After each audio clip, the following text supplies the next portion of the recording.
بسم اللہ الرحمن الرحیم۔ السلام علیکم ورحمۃ اللہ وبرکاتہ۔ میں محمد اسامہ سرسری آپ کی خدمت میں صرف و نحو آسان کورس کا آج 17واں سبق لے کر حاضر ہوں۔ 17واں مطلب 70 سبق نہیں ہو گئے، 16 اسباق ہوئے، یہ 17واں سبق ہے جی۔ تو آج ہم انشاءاللہ پڑھیں گے اسم موصول کے بارے میں۔ اسم موصول کب پڑھا تھا ہم نے؟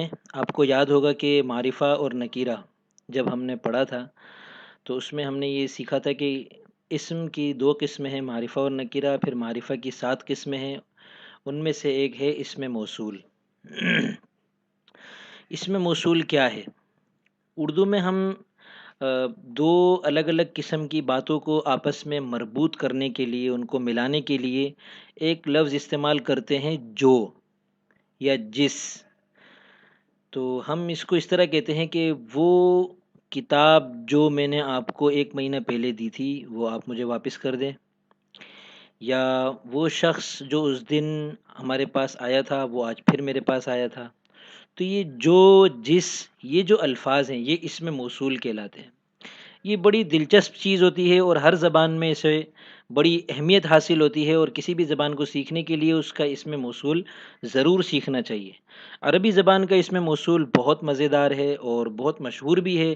آپ نے الفاظ سنے ہوں گے، الذین، یا ایھا الذین آمنوا، بڑا مشہور جملہ ہے، اور اے ایمان والو ہم اس کا ترجمہ کرتے ہیں ایمان والو۔ اس کا صحیح ترجمہ ہے اے وہ جو ایمان لائے۔ یہ جو آ رہا ہے دیکھیں یہاں پہ، تو اس میں عربی زبان میں چونکہ مفرد اور واحد تثنیہ اور جمع، ان تینوں کے اعتبار سے الفاظ الگ الگ آتے ہیں، پھر مذکر کے الفاظ الگ آتے ہیں، مؤنث کے الفاظ الگ آتے ہیں۔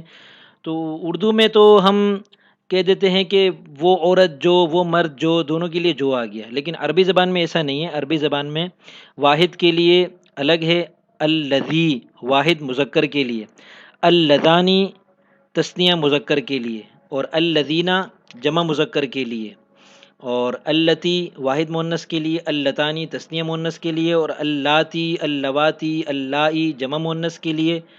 اور 2 لفظ اور ہیں، ما اور من، اور 2 لفظ اور ہیں، ایٌ اور ایتن، یہ بھی اسم موصول کے لیے آتے ہیں۔